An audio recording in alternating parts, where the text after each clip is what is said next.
Okay, everybody. Looks like we are live on Discord. Hopefully, everyone can see both our screens and hear both of us. Trying to upgrade our game, but of course we're testing it out on the fly.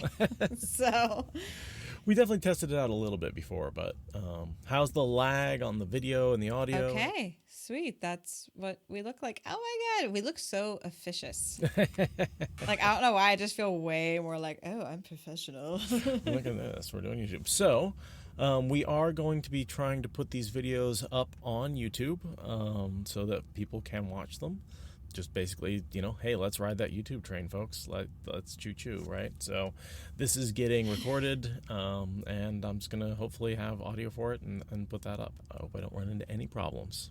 Yeah, no, it's been a minute, guys, since, we did the Spoilercon recording, which we'll talk about here in a minute, but the last time we sat down was, Early September? Early September, yeah.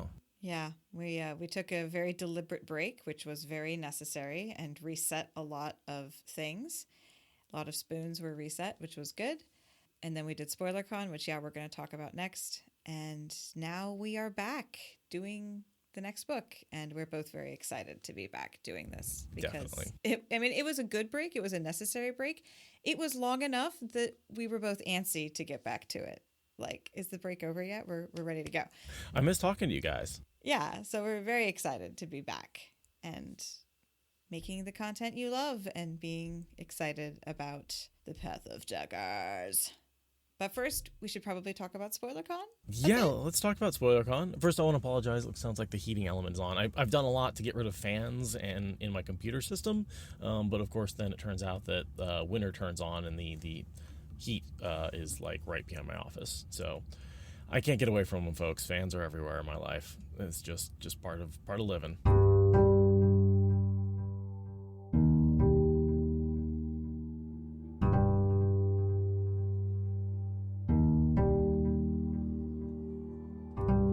This is the Wheel of Time Spoilers podcast.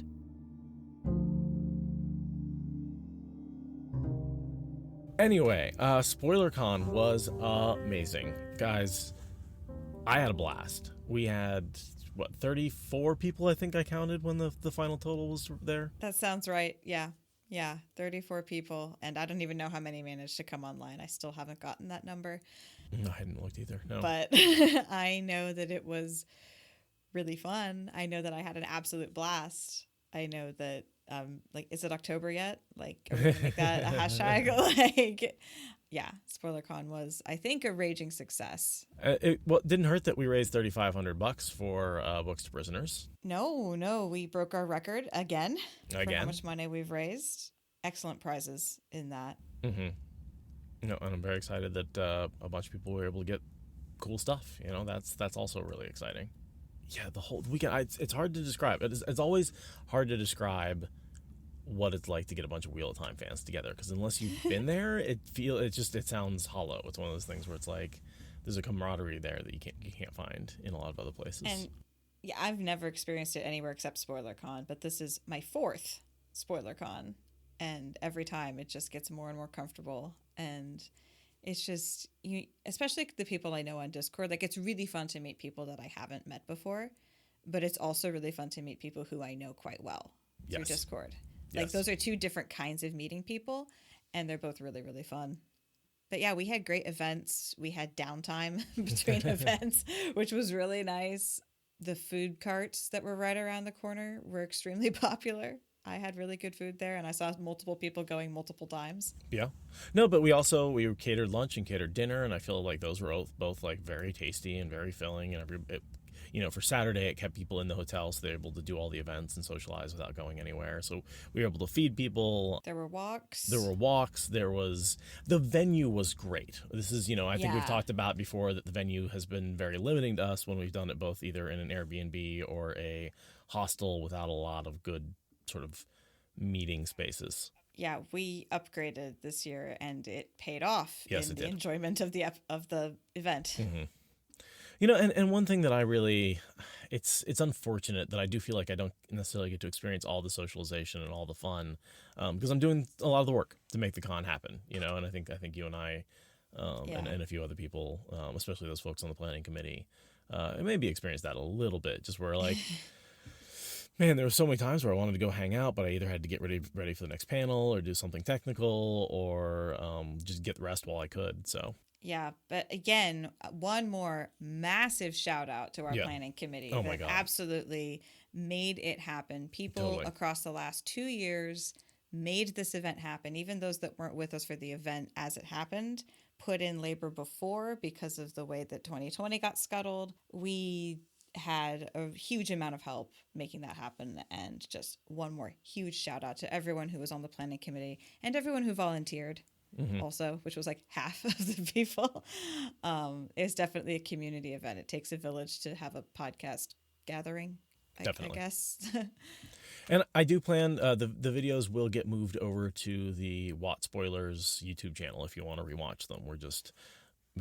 We had to sleep for a couple of days afterwards, and it turns out all the things I was planning on doing in the 3 days after the con just turned into, oh my God, I need to go to bed.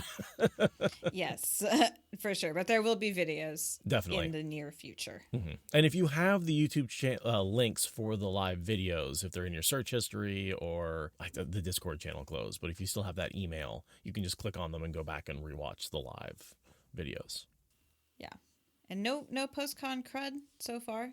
So far, yep. No, everyone seems healthy. It's been a few days, and I haven't heard anyone complaining of sniffles of any variety. So yeah, we're past the 5-day limit for when most things incubate. So we should start hearing about that soon if we're going to hear anything. But yeah, I think we were fully vaccinated. Everyone was really, really good about wearing masks in groups and inside. Hand sanitizer and masking. There was lots of that. And ventilation. Right, we made sure that at least in the con suite we had a door open. Yeah, because I think people underestimate how important ventilation is. For sure.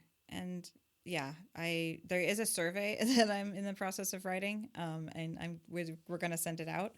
But just from anecdotally hanging out with people, I think it went really well. It's the first event I've ever organized, and I'm very proud of how few fires and blood was shed. A few fires were set and how little blood was shed. In getting this event to go. It went really well, and I'm grateful to everyone who showed up and participated for making that a thing. And everyone who donated, because good Lord, that was a lot of donations. Charmy asked the reason why do we close the server so shortly. Yeah, just because it was an event-based server, and when the event's over, we closed it. It's just very much the ballroom got closed off, and all the snacks were closed off. Also, the Discord server was closed off. We wanted to give the digital attendees that same cut-off experience of being in person and being kicked out of the event. It's over. Go home. You can't stay here. But like I said, hopefully, if you had any important links or anything, they should have been in the email. But yeah, so and that way also it drives people back towards the Spoilercon 2021 channel in the Watt Spoilers Discord, so that sort of drives that back, and people can talk about it. But yeah, and there will probably be a Spoilercon 2022. we're pretty committed to that, even though we were definitely talking otherwise before the event, but. Listen, it went really well. Yeah. The anxiety just had to have its way in the run-up. It was just, anxiety is going to do that, But here is where I will shout out. If you want this to happen again in the future, we need help. It's true. This has been a lot of work for a lot of people, and a lot of them have said, that was fun, I'm glad I did that, but I'm not doing it next year. That means I need more people to step up if we want to keep doing this. So here's my plea. We have a lot of things that are set up, a lot of things that are established, a lot of things that don't have to be rearranged this year. So I do think the work involved is going to be less, but we need a significant number of people to make a significant time commitment to planning Spoilercon 2022. So if that's something you feel like you can do, please send me a message, send me an email, send me something on Discord. We also, are willing to have different roles, people who just show up on the day and volunteer on the time, volunteer at that moment, or people who just want to take on a single task. But we really do need some folks to step up and help us, because as I was saying, you can't host and run a party and do the tech stuff. It's just all too much. We need many people. So yeah, you have our email. write us if you're interested, and we will get back to you accordingly as we get our ducks in a row to think this through. We'll probably send out a couple more calls for action on that. But yeah, here you go, guys. People here, you heard it first. People here live heard it first. We need help because we want to make Spoilercon 2022 happen. So, the last event of Spoilercon is we actually started Path of Daggers, and we did the first segment, just basically the Borderlanders segment of the prologue of Path of Daggers. And so we're here today to finish up the second half of that prologue, in which Verin does her compulsion thing and Moridin plays chess. Oh, such a good chapter. Yeah. And I do have to point out one thing. Path of Daggers, POD, we were making a podcast about Path of Daggers, and that makes us podcasters. Path of Daggers casters. So, yeah, podcasters. It's so, like, you told me it. I knew it was coming, but, like, podcasters. Yes. Yes, we are. Path of Daggers. This is a pun I can't even punish you for. Like, I have to let it go. Well, thank you for that. This is your this book. You've already spent it. I thought it was one per chapter. Or it's like Uno. It's like one every other chapter. It's totally like Uno. Maybe once every other chapter. I'll half pun halfway through, and I'll be like, well, that's oh, okay. Let me. Yeah, I agree with Margot. I cannot believe we're here. I cannot believe we're on Path of Daggers. Like, how did we get here? We are in episode 390, and we're starting Path of Daggers. Oh, that's crazy.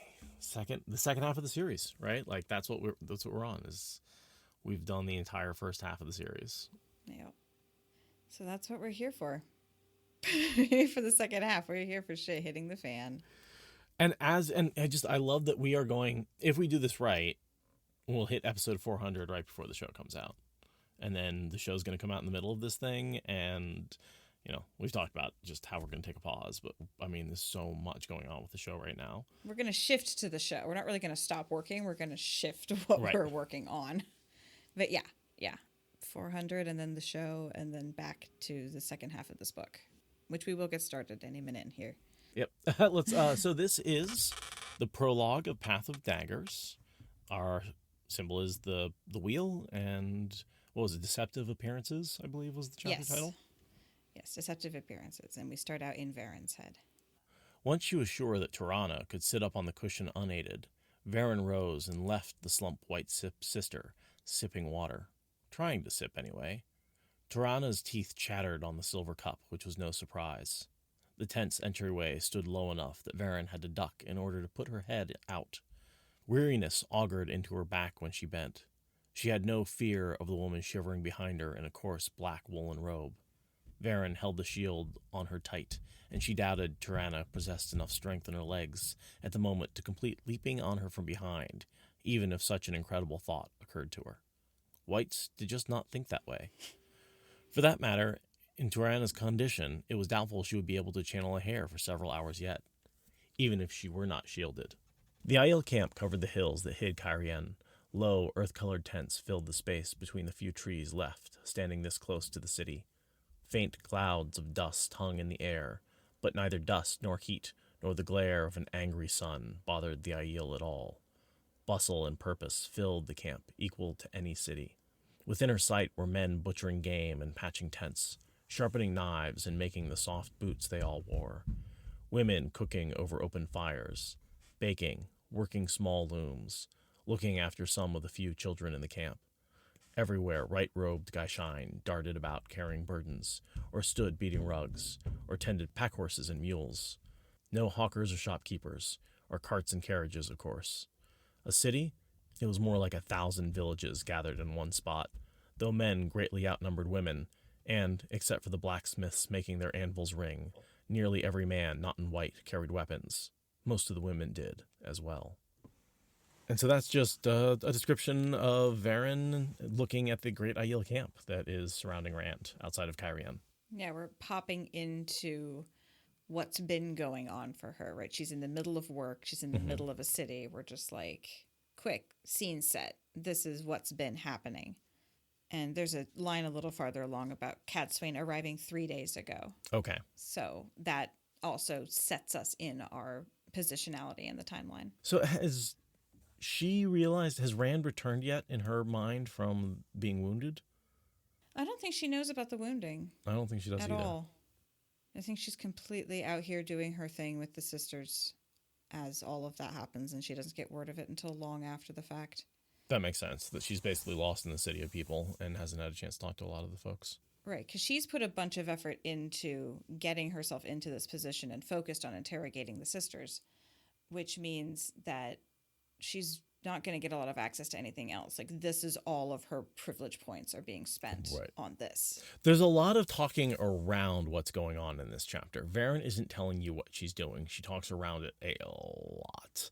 Because, I mean, Jordan likes to maintain, if you're reading through this, the is she or isn't she Black Aja. Mm-hmm. That's like, this whole segment is just such a masterclass on making me go, wait, somehow we had a long chapter from her POV where we got a lot of her opinions, and yet we still don't know if she's Black Aja.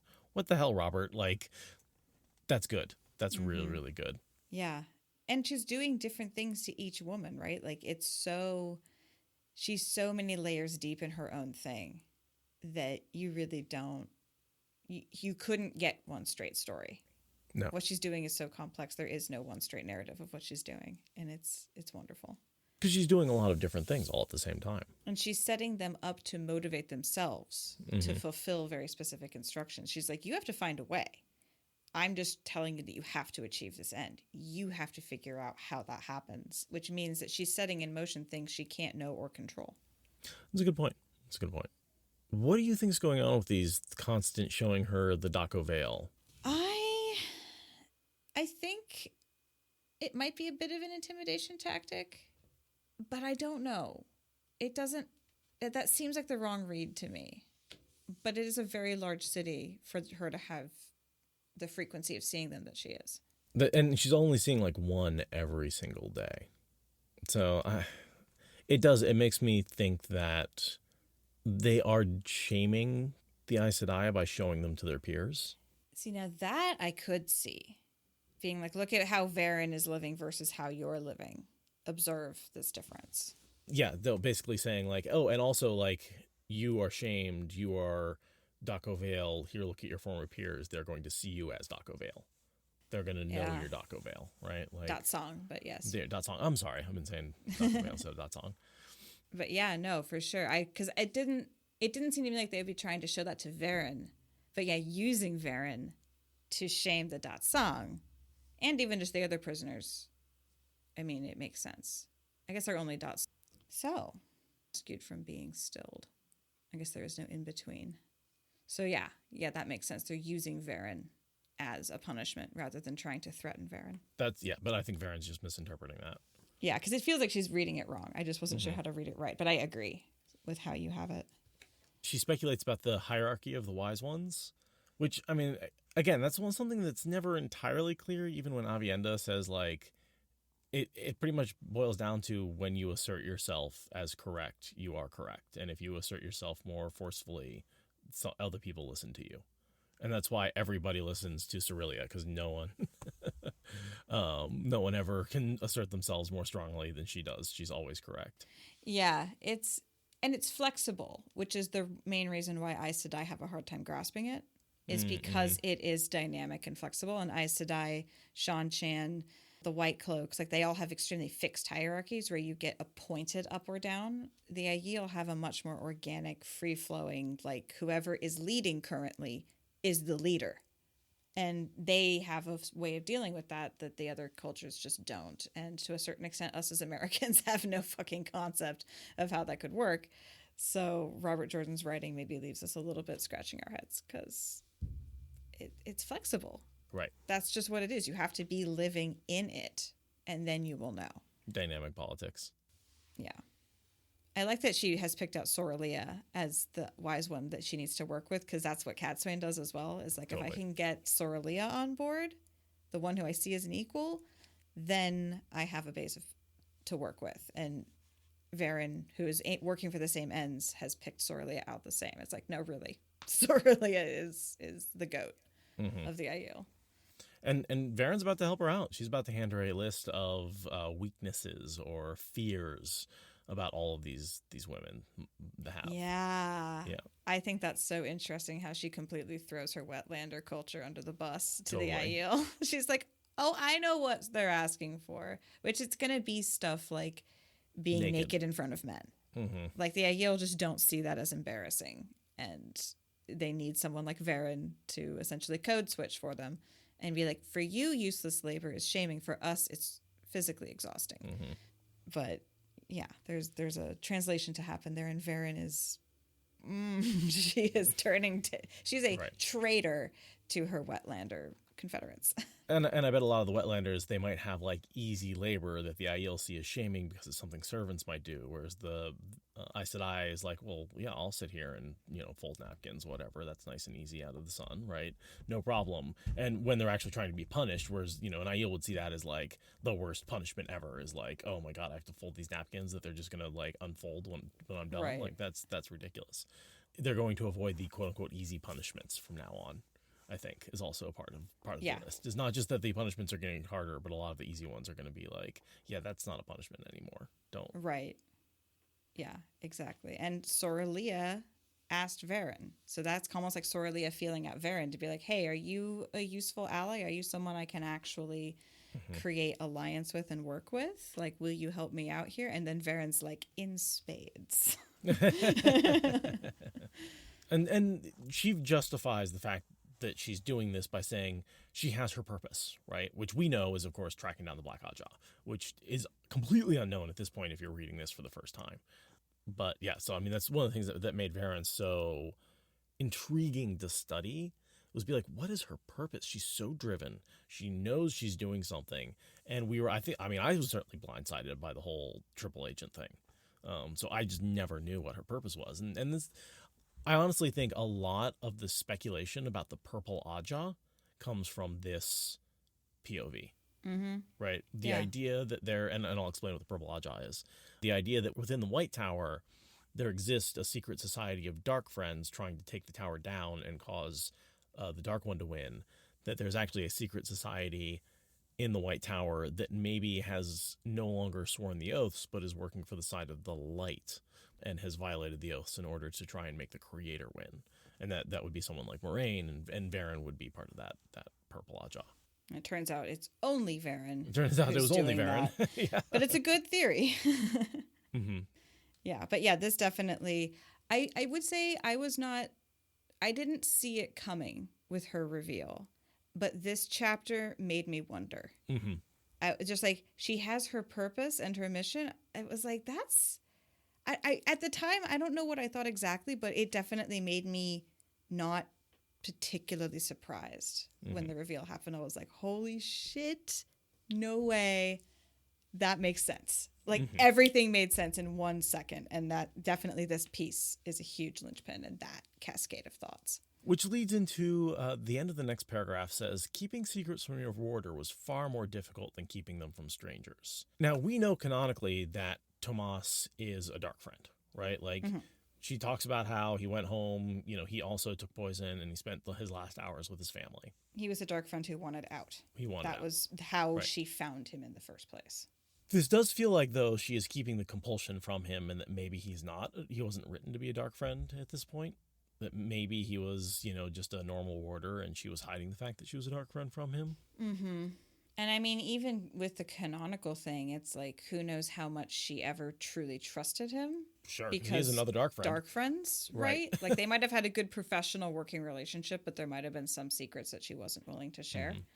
Like the fact that she's using compulsion. Right, or he might not trust her if he knew she could do that to him. I mean, I guess she couldn't really do it to him because it doesn't really work on men the way that she's worked it out, and dark friends, so the mistrust thing. But yeah, it definitely does make you wonder about him. You have no idea. Is he a dark friend for realsies? And like, at this point, even if you guess maybe she's a dark friend, like, this tells you nothing about him. No. Or maybe she just follows a policy of secrecy unless you have to know. It's a need to know basis, and he doesn't need to know. Definitely not.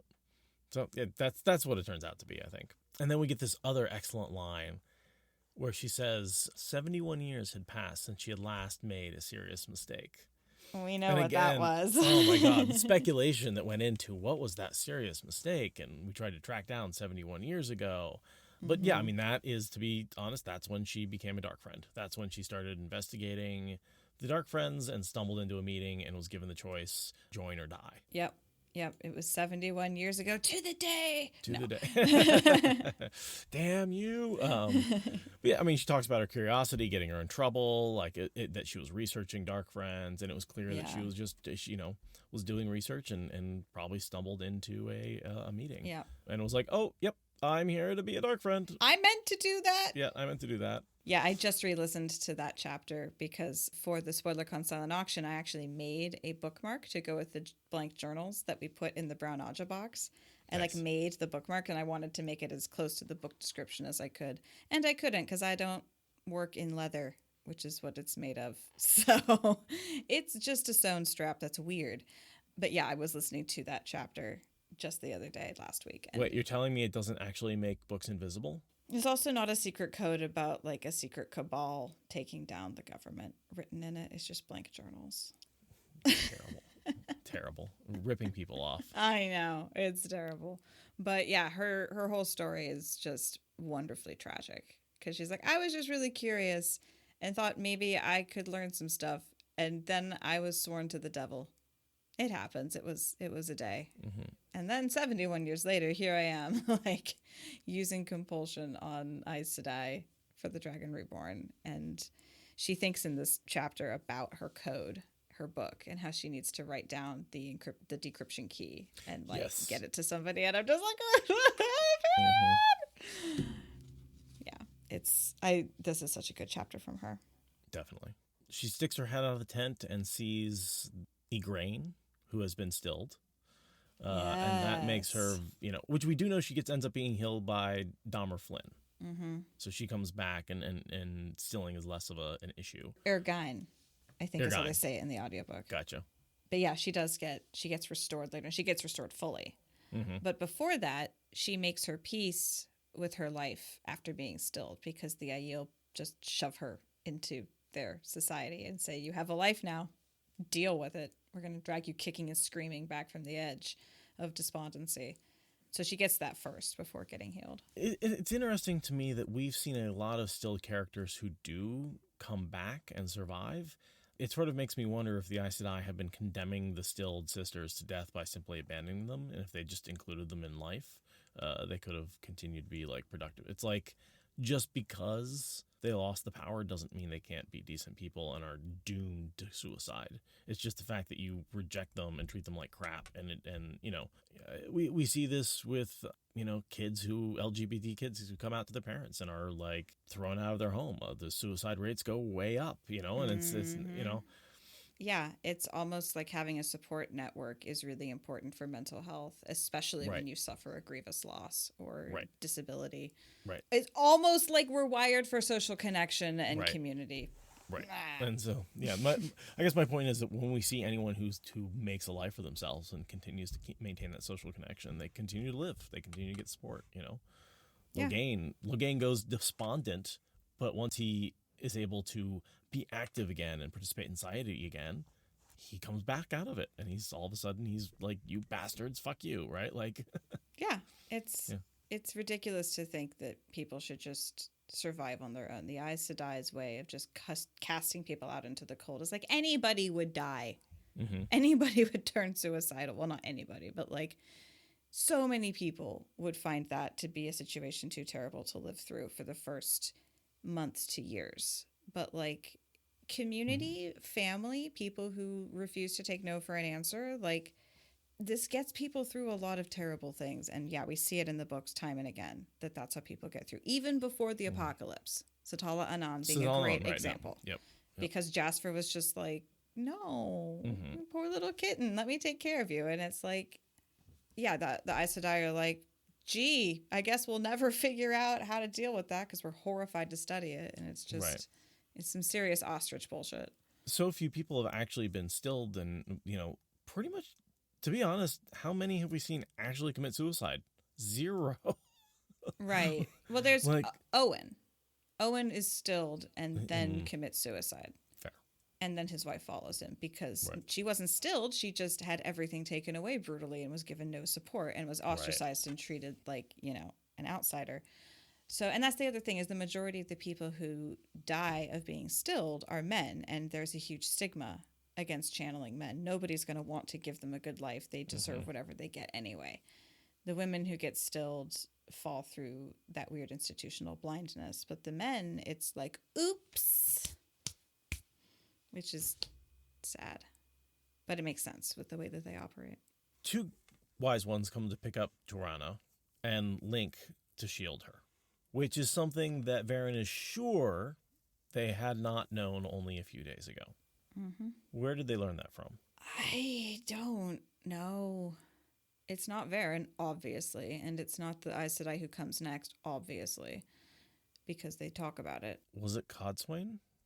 Didn't Codswain show Cerelia how to link?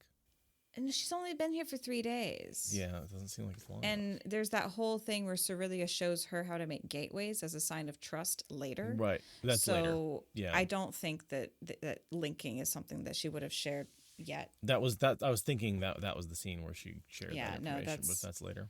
And that's for gateways. Mm-hmm. So I really had some trouble figuring out. Let's just see if WhatWiki happens to have that question answered. Take a quick pause and do. Oops. What Encyclopedia says most likely it was Egwene who was teaching the wise ones in return for their help. That would make a lot of sense. Yeah. Because we know Egwene know how to link, and that was going to be my follow-up question: is why wouldn't they have known this beforehand when they were working with Egwene? Why wouldn't Egwene have taught them? So I'm guessing perhaps she taught like Amis, and then Amis. That's just the rate that it's filtered out. Yeah. Yeah, I didn't find anything in the time it took you to find that. So yeah, we can just assume osmosis of Egwene's teachings, just capillary actioning through the way information does. So Verin sends Tirana off.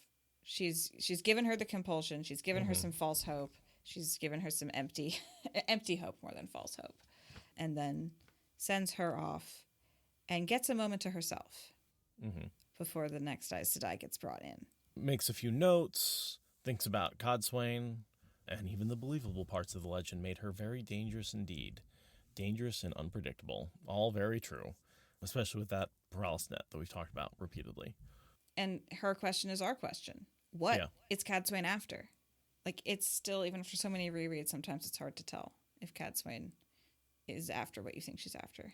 And I think she is. Codswain is one of the few Aes Sedai who's actually after saving the world. Like, that's like, that is, to be honest, like, her motivation is actually ridiculously simple.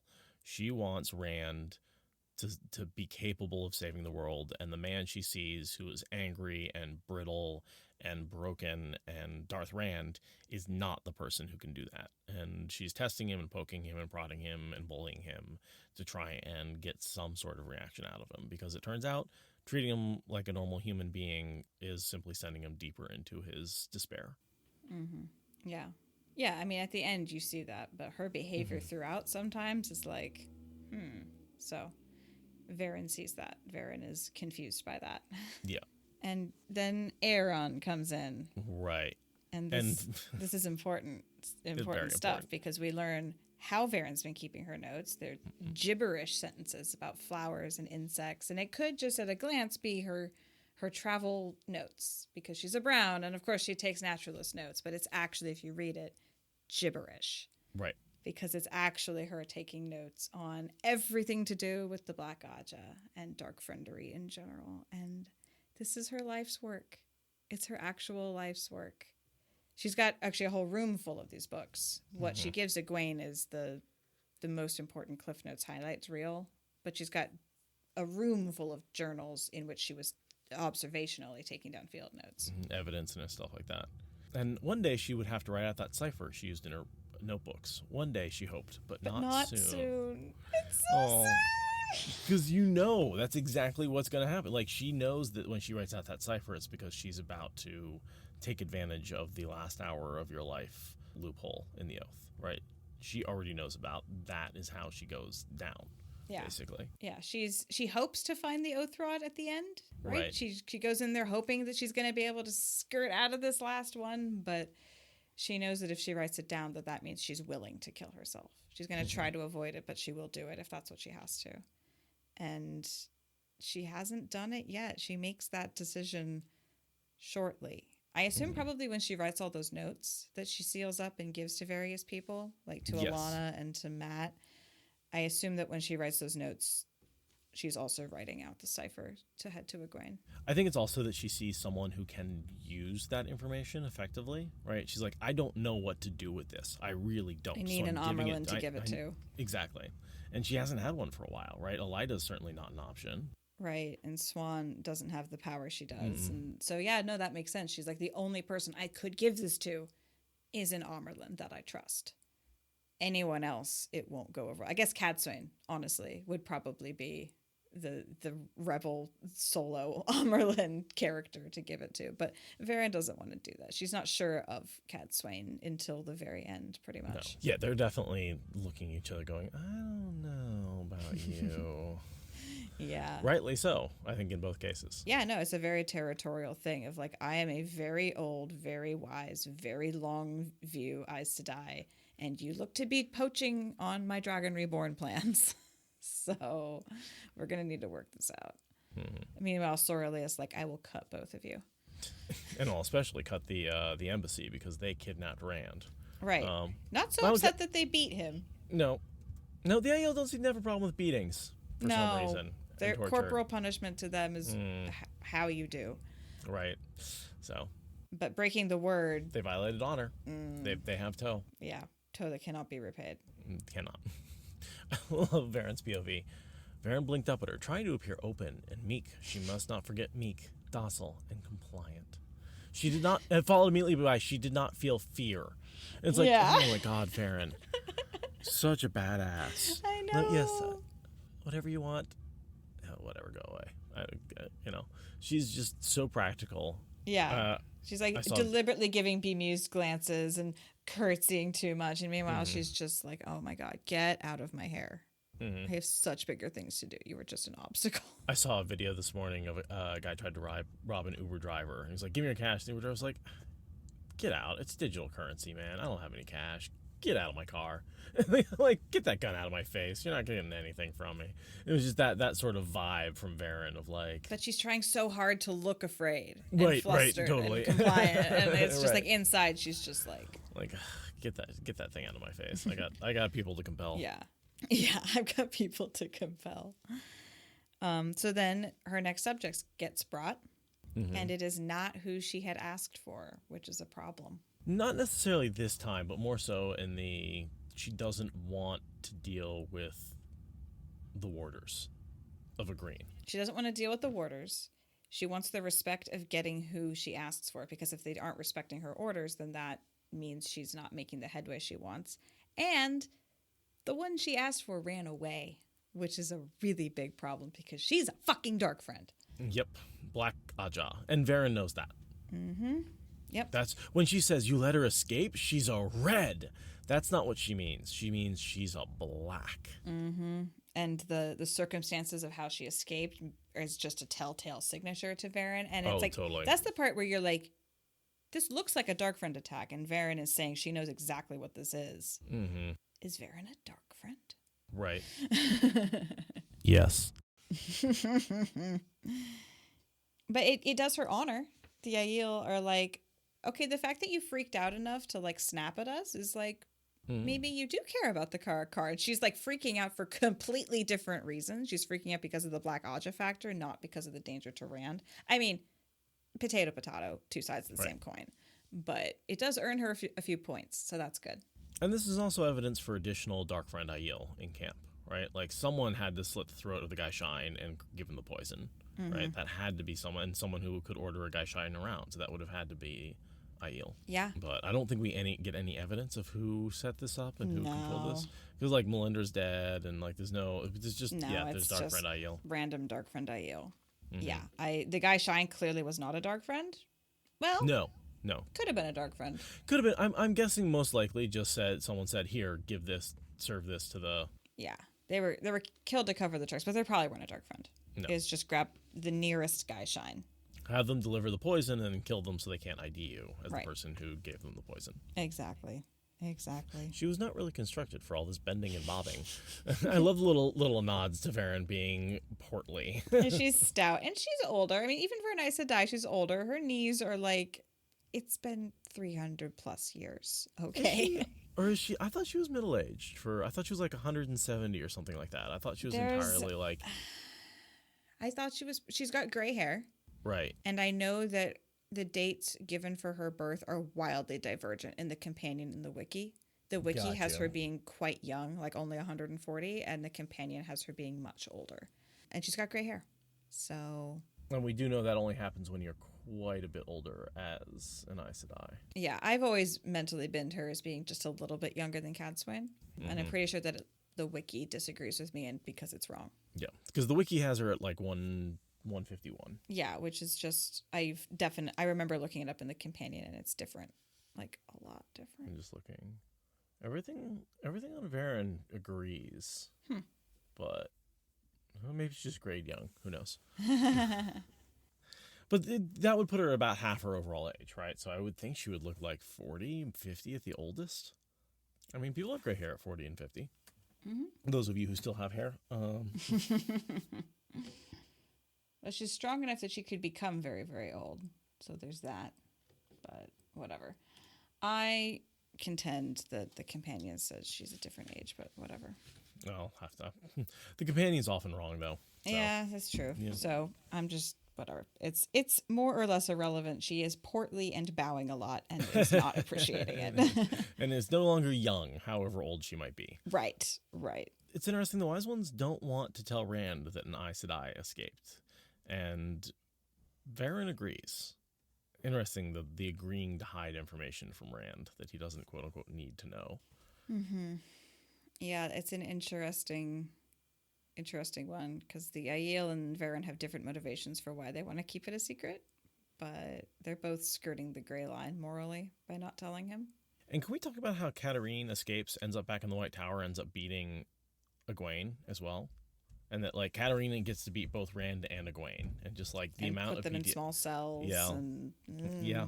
She's kind of awful. She's kind of one of the more terrible Aes Sedai in the whole series. You know, other than, like, Leandrin and like, Galena, maybe? She's like, on a level with them. No, yeah. She's very much on a level with them. She's a mean as a snake, dark friend in the Red Aja. Like, she's categorically not a good person.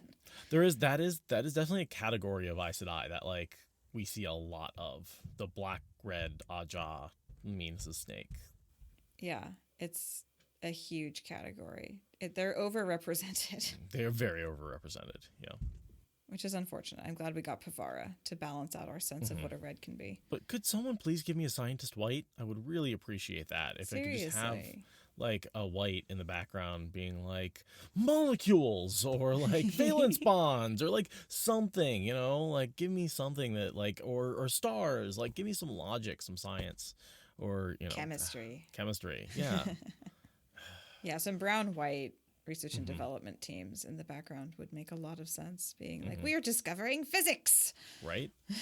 Or like what I would love to see is a white, like, checking out the school that Rand creates, and like that's where maybe like Terangrial start coming from, is like the collaboration between the inventors who, like, I want this thing to do that, and then the Aes Sedai who are like, oh yeah, I can totally do that. Let me just channel into man. yeah. As opposed to Elaine just sort of whole cloth inventing them from nothing. Being like, oh yeah, make something of the right shape and I'll channel into it. Like, have that collaboration go into the school. Yeah, that's going to be one of the magical, wonderful things about the Fourth Age, is going to be that kind of, like, more open collaboration, less siloing engineering apart from magic, and just put it all together. I totally can see that. Being a feature of the Fourth Age is that kind of innovation, especially if Brandon Sanderson is writing it, because... Totally. Here's a badass thought from Verin. Gaining permission to be alone with the prisoners had required nearly as much effort as getting Cerelia and Amis to decide they needed to be questioned. If they ever learned they had been guided to that decision, I mean, that is badass of Verin. Like, that's one of those things where you're like, ooh, how did she do that? I would like to see it. Her patience, her strategic thought, her ability to anticipate moves within moves. I mean, and she's way fucking smarter than she gives herself credit for, and it's easy to overlook her. It's really easy to overlook her because she deliberately makes herself overlookable. Mm-hmm. And she, I think, genuinely doesn't realize how much of a badass she is. She's just doing her thing. She doesn't think of it as a great grand. She's just like, I'm just a brown sister doing her thing. I mean, yeah, it's a big mission, but you know, I'm nothing special. It's like, Verin, you're the best. Mm-hmm. So Beldine, Yeah. a green without a warder and a lot of attitude. I would rather bleed to death than be healed by you. Yeah. Yeah, that lasts like what, 4 minutes? Not even. Yeah. Yeah. Yeah, she's so proud. She's a horse girl. We learned that she's a horse that girl. explains so much. Right? It explains so much. She's a complete horse girl. She's young. How dare you show a different face to the world? And everyone's like, dude, that's what we do. We show like It's literally in the job description. That's like I'm not who I say I'm doing. I'm bowing down, you know. Yeah, bending like a willow. You've heard this. Right. Yeah, and Beldine thinks it's all about breaking their spirit. It's all about her. She's still very self-centered. And Verin's like, you are not the hero of this story, Beldine. You are collateral damage in the froth that the Dragon Reborn is making of the world. Like, get with the program. And she does this whole thing where she talks through what Beldine's been doing today to like sort of just drive home her shame, literally. I mean, she's basically doing some of the Aiel's work, you know, and being like, okay, so your clothes are clean, but your body's dirty. So that means that you're sunburned and dirty all over your whole body. This is that scene in Sherlock Holmes when he walks in and goes, oh, you're an undertaker. And you're like, well, how do you know? When he gives all the reasons that, like, Yeah. he can just, like, name off the professions of everyone in the bar because he can look at them and see all the various details. And it's like, it's one way to show your character is smart, is have them notice all the little details and come to a conclusion that is not obvious to everybody else, just based on just mundane things. And I think he does it very well here. Totally. He makes Verin look very smart. Because she is. And she talks a little bit about Tavernus and being forced to swear and how that came on her so unexpectedly. I did notice that she has an Angreal at least. Yes, I wanted to talk about this because there's two mentions to it and this is how Verin is above and beyond what everyone thinks she is. Fundamentally, this is what makes her able to do that with the other Aes Sedai. Be just a little bit more. Just a little bit more. Because she's, on her natural strength, she's not low. She's not like the highest at all, right? No, she's like second tier-ish. Second tier White Tower. Yeah. Yeah. Yeah, pre-Supergirls. Right. But yeah, she's up there. But this thing she's had for nearly 50 years. So she found it well into her Dark Friend career. She got through the first 20-something years of her Dark Friendery without this thing. But once she got this, things got easier for her. Like, because she's now able to use enough power to do compulsion. She's not quite strong enough without this brooch. This makes all the difference for her. And I like that. I don't know why I like that, but it's just like nobody suspects she could do this because she literally can't on her own. Right. Wondering where she came across that Angreal, but the assumption is that certainly nobody knows she has it. I would assume she found it out in the wild rather than in the tower. Or took it off of somebody in the tower. Maybe, but I always assume she found it like wandering in the Black Hills, so to speak. I often wonder how many of the lost Angreal are just recovered by a different sister. And they're just sitting in a different sister's quarters. Oh, we lost all these Angreal. I don't know. Don't know what happened to them. And meanwhile, everyone's like, yep, don't know where that is. Yeah. I'm using it. It's not lost. I'm using it. Was that the green one or the blue one? Oh, I have no idea where the blue one is. Yeah, no idea where that one is. And then, of course, that person dies, and their belongings are just sitting in the corner, and then no one knows what that Angreal is anymore, and then it ends up, in the kin's holding or something like that. Who the hell knows? Just in some crate somewhere at a thrift shop. And an occasional sister who died in her sleep with a statue on her undisturbed desk that no one thought was the Angreal she borrowed from another sister. Right. I agree, Abigail. That definitely has happened more than once. Or, Dark Friend, right? Or a dark someone friend. dies mysteriously in the sleep, and then you go check their apartment, and the Angreal that they got isn't in there anymore, and no one knows where it is. And of course, it was recovered by the Black Aja, who killed her and took it. Mm-hmm. Yeah. Angreal move around a lot, I think, for sure. Speaking of which, where do you think Moraine's statue to Angreal is now? We all, it's one of those things where I've looked into it and it just stops getting mentioned. We don't really get an idea of where it disappears to, unfortunately. Gets lost somewhere along the way to be found in a few centuries. Yeah.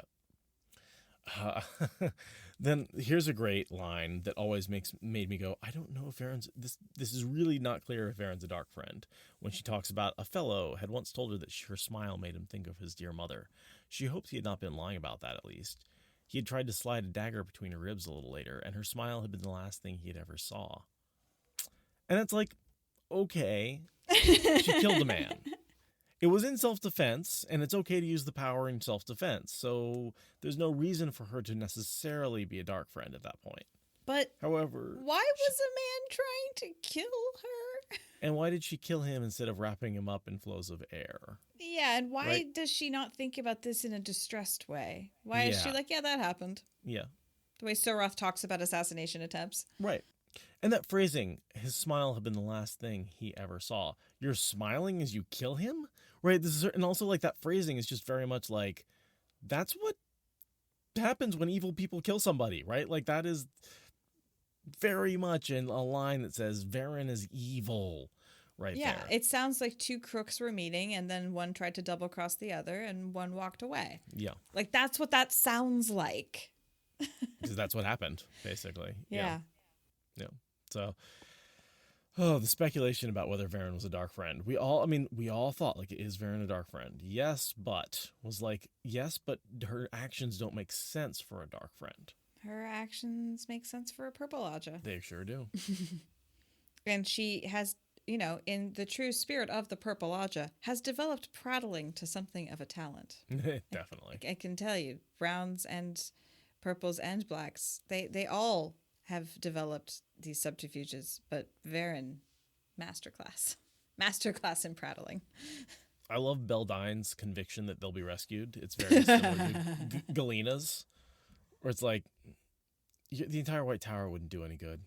Yeah, no. Like, you're not the force you think you are. Just like the White Cloaks aren't the force they think they are. Like, when they actually go, there's so many other forces in the world.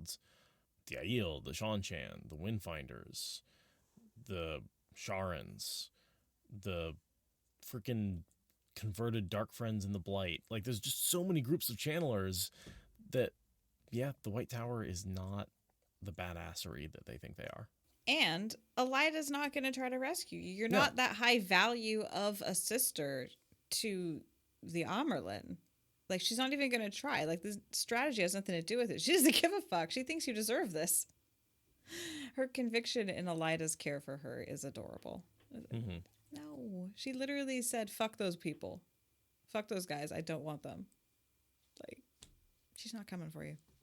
Even if she could, she wouldn't. No. But of course, the whole conversation is designed to make her despair enough to be healed, right? To make her be like, yeah, you're screwed. Let me heal you. Yeah, she keeps pushing for that and being like, here's an uncomfortable fact. Let me give you some comfort. Here's more discomfort. And she's just working her like a good cop, bad cop kind of thing. And then she even brings up the Ashaman to like make her Right. unsettled, because that scares every woman who can channel, even Verin, who's like, who the hell let that get out of control? That never should have been happening. Yuck, but whatever. It's not my circus. But she brings it up to scare Right. Beldine. Right. And then Beldine finally consents to healing, which is entirely not to heal her. I mean, she gets healed, but Verin's doing Right. it to open her cover. up to this imperfect compulsion. Right. And it takes a long time. It's very complicated. We get a long description. Right. A whole weaving and about how she cobbled it together from the history of all the various people, and how even though it's supposed to work on Daddy, for some reason it doesn't, and Daddy and boyfriends to get them what she wants, it doesn't work on men. It only works on women because of the trust issues and the time. And there's just a lot to that I didn't really feel the need to go too deep into. No, it's worth just mentioning that this is a different view of compulsion. It lets us kind of see like where it might have come from everything you said. Mm-hmm. And it's very brute force in a way. Like actual compulsion is much quicker and more direct, whereas what Verin has to do involves a lot more like manual patches and workarounds. And it takes time, and it like loosens the tongue while they're going through. Like it's a whole different process. Verin is programming without knowing the API. Exactly. She has to make all of her own functions. Exactly what's happening here. Whereas Grandal is like, knows the 17 different languages that are loaded up in this thing and can do it in her sleep. It's very, very different. But it is interesting that there's the two categories of things that people have figured out how to do, which is eavesdropping and mind control. Like those are the two like categories that people's minds tend to go to. And the occasional healing everybody around you, Nynaeve. Just occasionally. Just Nynaeve's little childhood trick of learning to heal. I mean, that's where that really becomes a capital T talent for her. Mm-hmm. Yeah, for sure. But yeah, Verin uses this elixir of truth sort of effect to ask Beldine about if Rand has supporters in the tower, because Rand is still operating from that pair of letters from Elida and Alviarin. Right. Which is still assuming that Alviarin is like a rebel faction. Like, yes, but no. Right. And I think this is Verin confirming that that's somehow from the Black. That's somebody who's lying to him, right? Because she's like, who would support him? And she's like, nobody would. And she's gotten no evidence that anyone actually does support him in the tower. There's zero evidence for that whatsoever. Yeah. So the fact that he got this letter and is convinced makes her go, yeah, that's Black Ajah lying to him. Right. Yeah, she's confirming that it is in fact just some random lie rather than like an actual thing that like really exists. Because it's just she can't find any evidence of it because Alviarin sent it to him, presumably just to mess with his head and make him vulnerable to other options in the future. Like there's no actual conspiracy backing it up. Verin during this process mentions a couple of times if anyone discovers her, she'll be stilled, the full reveal she's not ready for. And, that is couched in the, oh my gosh, this compulsion is forbidden and therefore would still her. But I think it's also what she's not saying is the compulsion would lead to discovery of being a dark friend. Mm-hmm. And that is what would get her stilled. Yep, for sure. The compulsion thing itself in normal times, yes, but it's the end of the world. So it's the dark friend thing that's higher up on her list of worries, which I think is correct. Mm-hmm.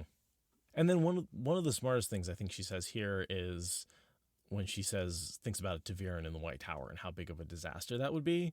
Well, that's something I think we've speculated about a couple of times or talked about once or twice. It's like, why does nobody think about how he's such powerfully to Verin?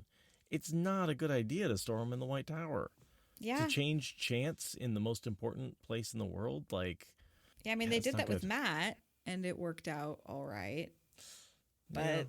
Yeah. Well, they couldn't keep him. Yeah, they couldn't keep him. That's true. Yeah. He was out of there. And he wasn't nearly as strongly to Verin at that point as he is now, or Rand is now. Right, true. The Taviran is escalating as it goes. And Rand is, stronger. So, it's... Of course, Verin would be one of the few people in world to be like, have you thought this through? Yeah. Altering chance at the heart of power in the world, not great. Yeah. And we see he basically uses that effect when he confronts Egwene in the White Tower. Everyone's like, holy crap. Now that's post Veins of Gold, but right, and it's Egwene. So but it's a very putting Rand around that many channelers is gonna produce interesting results. Just for sure. There's a great pair of lines here. A great many things had captured her interest over the years, not all strictly approved of by the tower. And then we get this big long explanation about how the trick works. Curiosity, she thought wryly, working at the weave on Beldine, has made me climb into more than one pickling kettle. Again, telling you that, she has definitely gone too far and ended up as a dark friend on accident. It's just telling you right here. 71 years ago, she made a mistake. Curiosity's made her climb into the pickling kettle more than once. She's interested in things that the tower doesn't approve of. If anyone discovers her, she'll be stilled. These are all dark friend thoughts. Yeah. Dark friend thoughts, definitely. But what was so confusing is those all confirmed she was a dark friend, but then she was doing things to help Rand. Yeah. She was doing things for the side of the light. And so the whole thing was just what the fuck is going on? I don't understand. How can she be a dark friend and also doing like all the best things for Rand, like doing a better job for Rand than any of his allies? Yeah, yeah. Oh, Verin. Verin. What do you think is the difference between those who think Rand must be kept safe and that the world must be kept safe from him? I feel like this is getting into that territory described by being strong versus being hard. I think it's the same kind of philosophical approach to the dragon and the apocalypse, that where it's like it's subtle, but it makes all the difference at the end. I see it as those, yeah, it is a subtle difference, but it's those who, the ones who want to keep the world safe are like, well, the dragon is going to be there to fight the battle no matter what we do. So all we have to do is minimize his impact because he's going to break the world. And then throw him at the Dark One at the last battle. Like, I see those as being very conservative, right? Keep everything the way they are. Don't change anything. Keep the world safe. Mm-hmm. The ones who want to keep Rand safe see him as a valuable asset in the last battle and want to make sure that he's there and that he's going to be able to do what he wants to do. They both want to use him. Mm-hmm. But I do think the ones who at least want to keep him safe see Rand as someone who will actually lead the last battle as opposed to just cannon fodder who the Dark One who has to be there at the last battle. Right. Kind of the difference between seeing him as a savior versus a sacrificial lamb. Exactly. Yep. Very much so. Right. If you have a sacrificial lamb, you want it, you just put it in a cage and don't want it to like eat nations. Right, like, right. Not get killed wandering around randomly in some city. Exactly. Right. But if you see someone as a savior, they need to be able to build up armies and have allies and that sort of thing. Right, have loyalty from the soldiers, be able to direct battles. Yeah, Mm-hmm. yeah. That makes sense. And that's what Moraine has always seen that as like, well, I need Rand to be powerful. I need him to build up. Now, and I think on the other hand, the Dark One wants the same thing, right? Because he wants a powerful Rand that can destroy the world. Adversary. Yeah, adversary. Yeah. So in a lot of ways, it's funny. Rand almost is forced to become more powerful by everybody all around him. That everybody wants him to be more powerful, dark and light. Yeah. Nobody wants him to be chill and normal and functional. We don't want that. Dead, maybe. Dead, maybe, possibly, at the appointed time. Not too soon. So we see sort of the compulsion. She creates the weave, halfway collapses it, embeds the sort of instructions in it, and then fully collapses it. It's a very interesting visual process. I hope that they find a way to incorporate this into the show because it's a very cool visual description of channeling that we don't get a lot of like head stuff channeling descriptions. And like, I don't care where you copy and paste this event in the series, just keep this sequence of events. Have us sort of, it gives us a like I said, a programming view of how it works. Like, here's the program, here's the variables, you open the command line, enter your instructions, hit enter. Right. I know that's a vastly oversimplified version, but for all the people who don't speak programming in the audience. But yeah, it's very much like she installed she jailbroke her brain and was able to open up the terminal command and type in like instructions. But that's always harder than just running the programs to begin with. So yeah, so it's neat visually. And and then she throws these instructions into Beldine and has to hope for the best. She doesn't know what's going to happen. She just knows that she has now implanted certain instructions in Beldine that Beldine will figure out how to enact in her own way, on her own timeline. And I think that is the meaning of Min's vision when she says they will each serve you in her own way, that there's a certain amount that it's that own way is where the compulsion comes in, is they have to find their own way to serve. Right. And then people like Elsa, right? Like they serve Rand to get him to the correct point to die. Right. Right. Like she is serving in her own way. She is loyal because of the compulsion, but she is loyal to her own interpretation of what's going on, not to what Rand actually wants. Right. And that's where we go back to those who want to protect him versus those that want to protect the world from him, right? Like, why do they want to do that? Well, they can each find their own particular opinions.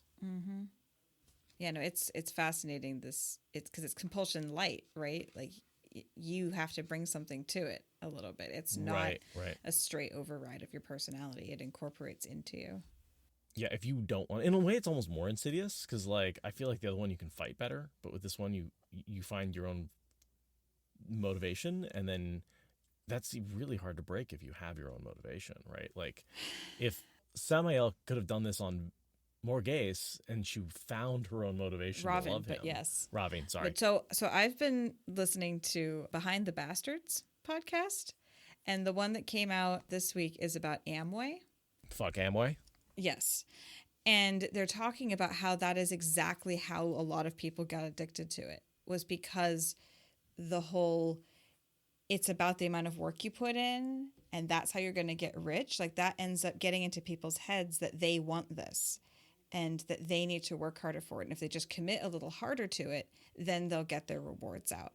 So it's what you're saying. It's this insidious thing where they become their own motivator to stay trapped in the cult of Amway. And it's less about the promotional materials and more about the mindset that people are then tricking themselves into it. The promotional materials, yes, absolutely is brainwashing people. But that was exactly the part of the podcast I was at when I paused to come do this. Nice. Was talking about just this hellscape that people get sucked into, this cultish hellscape of motivating themselves to beat up on themselves for not selling more Amway. And it's really, really fucked up. Highly recommend the podcast if you want to hear about terrible people and terrible institutions. MLMs should be outlawed. I don't understand why we're letting those pyramid schemes exist. The freaky thing about it is Amway is legally not a pyramid scheme. Right. It's the story is so fucked up about how that's all going down. It's just a scheme shaped like a triangle. It happens to be shaped like a triangle. It's a pure coincidence, I swear. Pure coincidence. Not just not, and it's not a scheme. It's a plan with shenanigans. It's and the way that it's deeply tied to the rise of the problematic right, the really, really scary right-wing side of politics that has erupted in the last however many years you want to say, but not that many years. Like, it's deeply rooted in the way money has flowed from the top of that coincidentally pyramid-shaped plan.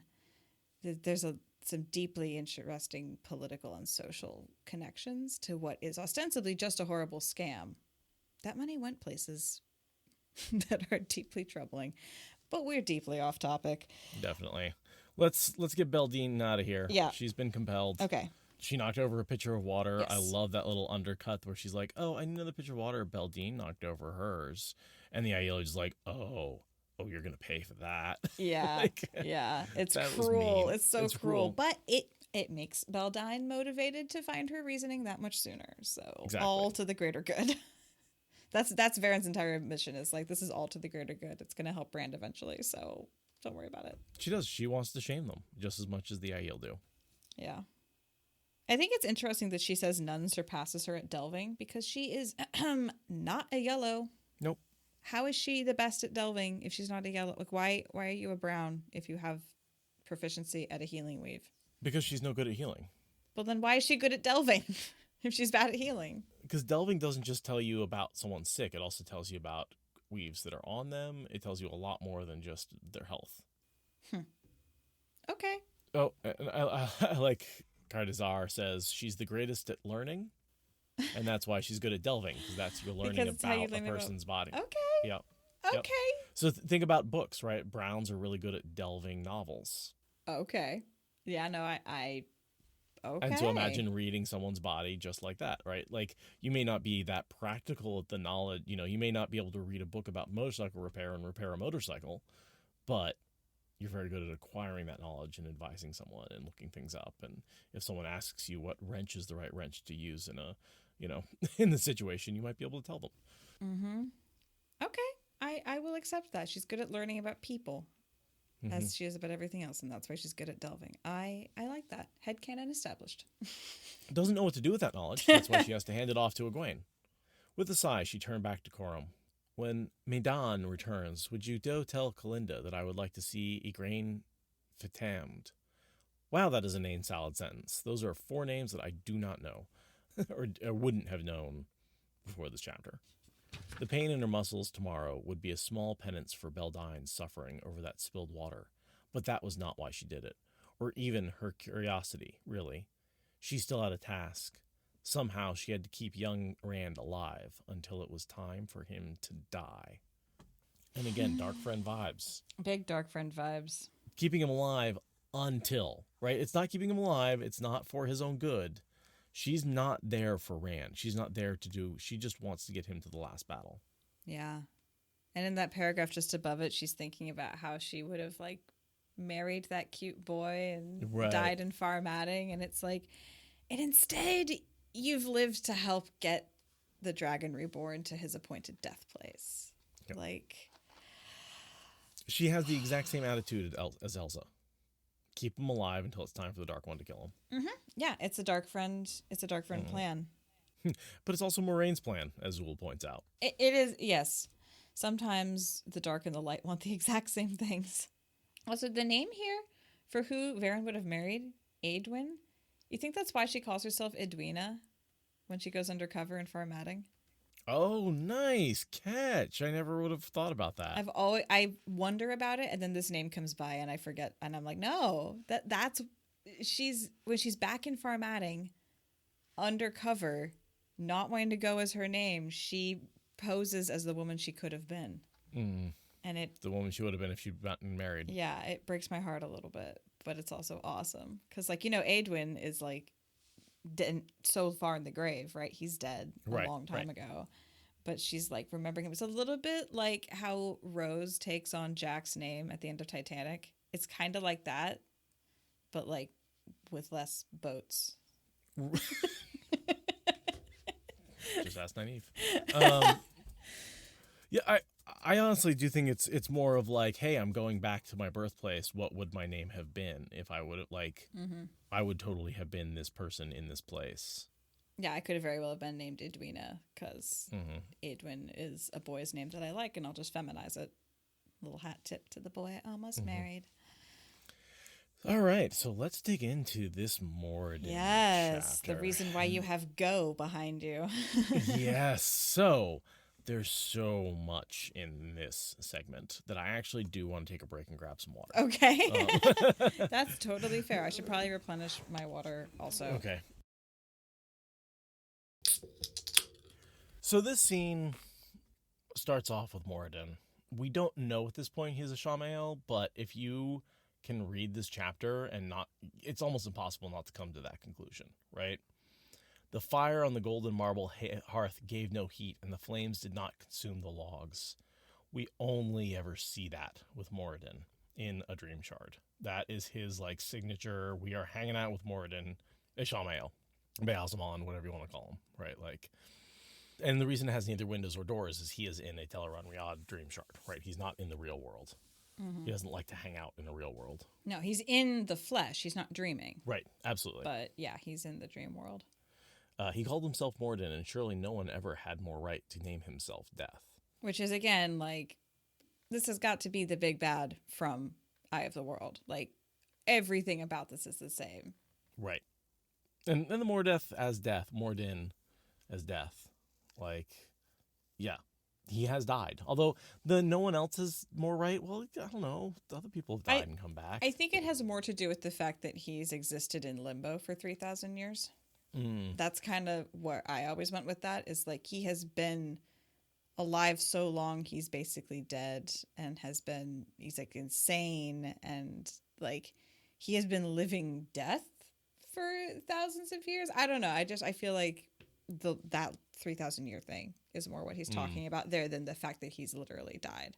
I see him as considering himself Nabliss and the embodiment of the Dark One and the embodiment of death. Yeah, I see that. But there could be a lot. I mean, all of those things together, right? Him having died, him being the embodiment of death, everything could contribute to that. And yeah, he seeks eternal death, right? As Zool says, yeah. His entire mission in life is to die at this point. Right. So permanently. Yeah. He's got 2 mind traps, which we know we've seen Moghedien get mind trapped, and we know the other one is Sindain. And that was done before Moghedien's, because she sees him put it under his shirt and he's already got one. So we know that Sindain was mind trapped first. I'll be honest, one of my biggest disappointments is how little we get from Sindain, considering we know she's been around for a while. Like, we really don't see her make a lot of effort to do anything until she messes with Perrin in the Dream Shard. But like, it would be cool to see her. What is her mission, right? He's clearly sent her off to do something. It's not like he's like, oh yeah, you're here to, hang around and be pretty, right? Because there's a certain amount of control of like, I'm commanding you and you have nothing important to do. He sends the two of them on errands to like bring the other Forsaken in and then go stand in the corner because that's all they're good for. Get me coffee. Yeah, there's a bit of that to like rub their faces in how far they have fallen, especially Lanfear. But yeah, I was glad when Brandon Sanderson really like used Sindane to show us how epic Perrin was in the dream world. I really enjoyed that. that was well done. That was very well done. Yeah, the way that Moridin was planning on using them was very... like she had to go off and become a rogue agent to do anything interesting. Have you seen Boondock Saints? No. There's a scene where William Dafoe, as the FBI agent, walks in and the local, Boston PD is trying to solve the crime. And he's like, all right, you fucking morons. Here's what, and he like asks them their opinion and they just get everything wrong. And he's like, here's what actually is going on. Now go get me my coffee. Like, because that's all you're fucking good for, basically. And that's the same vibe I get from Moridin is like, oh, you're going to try and stop Randall Thor? Yeah, you're going to get it wrong. And then you're going to go get my coffee because that's all you're good for. And then I'm going to mind trap you to make sure you have no choice. Yeah. And so then we are given the names of 3 different games. Shara, Chetran, and Nori. Shara is the one that we're seeing here, which looks like a more complex chess, right? Yeah, 33 pieces in red and green on each side on a 13 by 13 grid. So a normal chessboard is 8 by 8, right? So 13 by 13 is quite a bit bigger. That's a lot bigger. That's a lot bigger. Like, especially when you're talking about squaring, yeah. You're talking about like, nearly 200 squares as opposed to 64 squares. And you've got 66 pieces instead of however many are in chess, which is not 66. 32. Okay. Yeah. So twice the number of pieces. It's a much bigger game. And it's much in red and green rather than black and white. Not that that's particularly relevant, but you have alternating colors. It's Christmas colored. Yeah, well, I think it's what it's trying to show is there's not a good and a bad side to this. That like it is a matter of perspective. Because we can talk about it, but the Shara game is everything he talks about is an analogy for the first 7 books of the series and what he tries to do in his relationship with Rand. Oh, really? I hadn't thought of it like that. Oh, we've got some education. Okay. Yeah, because line by line we need to go through this. So we'll talk about the 3 games. Nori is Go, right? Right. N-O''RI. That's just the game. That's stones that we see them playing. Which is Go, which is the picture behind you, which is a minute to learn, a lifetime to master. It's very fun. It's very fun. And the other one is just chess, just more complex. But I wasn't able to find any information on Techeran. Charon? Charon, yeah. I don't know. Charon, I think is how they say it in the audiobook. I think. So there's no information about that at all? It says it's a derivative of Shara, and not much is known other than it's just a strategic board game, and it's simpler. So what I'm thinking, in my headcanon, I don't have proof of this, is that's chess as we know it. That was where my mind was going to. A simplified version is like, so chess. So chess, yeah. Okay, cool. Yeah, no, I dig it. And Charon, chess, right? That CH, right? That makes a lot of sense that's where he's going with that. He had, a silent T and then CH, CHE even. Yeah, that to me, that middle game is just chess. Yeah. So we've got the full game that he's sort of describing, chess, and then Go. Yes. Those are the 3 games. And so what we have to talk about is the description of the game and how that basically describes the first 7 books of the series. Okay.